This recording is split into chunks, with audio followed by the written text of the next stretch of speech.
In this example, I am going to show how we can find the greatest common factor between two numbers and the lowest common multiple between two numbers.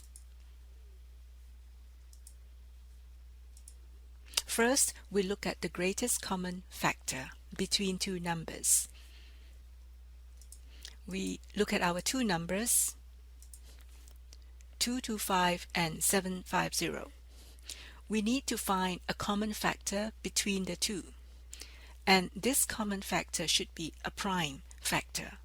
In fact, it should be the lowest prime factor that is common between the two. And in our example, this happens to be 3. So we divide 225 by 3 and 750 by 3 to give us 75 and 250 respectively.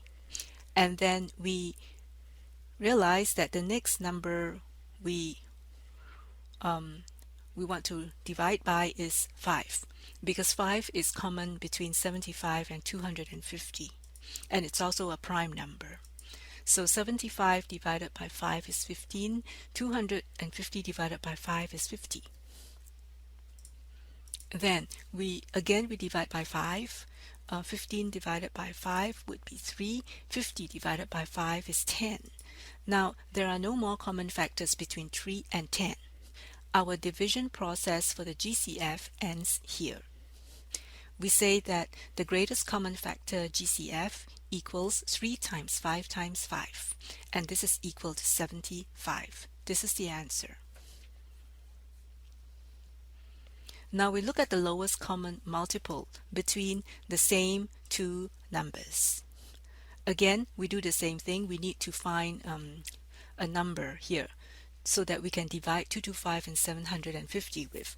And preferably this should be a common factor, and preferably a prime factor, lowest prime factor. Obviously, we take 3, right, as before. And then this would give us 75, 250. We continue to divide this by 5, because 5 is a common factor between 75 and 250, right? And then this would give us 15 and 50. We divide by 5 again to give us 3 and 10. Now at this stage, we must know that for the LCM, we need to continue dividing, even if there are no more common factors between the two numbers.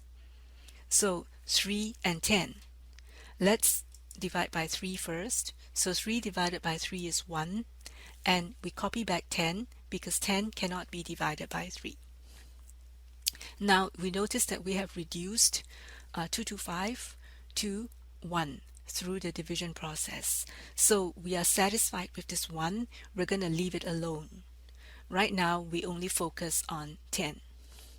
Now the lowest factor, prime factor for 10 is 2. So let us divide this by 2. And 1 we copy back because we don't have to worry about that anymore. We take 10, divide by 2 to give us 5.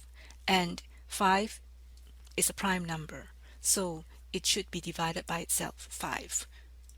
So we copy back 1, and 5 divided by 5 equals 1. And when we see this 1, 1 at the end, 1, 1 for 2 of these numbers, we're happy because this is the end of our division process for the lowest common multiple, the LCM. And we say that the LCM is equal to 3 times 5 times 5. We take 3 here, and then we multiply by 5, and multiply by 5, multiply by 3 to 5. Then this is equal to 3 squared times 5 cubed times 2, right? 3 squared times 5 cubed, there are 3 5s, and then times 2 equals to 2,250.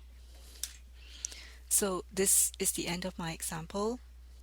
I want to bring to your attention why I have placed these two examples side by side, because students have a tendency to become confused between the two processes. Remember that for this GCF, the name implies that you need a common factor in order to continue. And because there are no more common factors between 3 and 10, we stop here. And the GCF is just 3 times 5 times 5. But if you are trying to find the LCM, you need to continue your division even if there are no common factors between the numbers. You just deal with one number at a time, and then leaving the other, copying back the other number.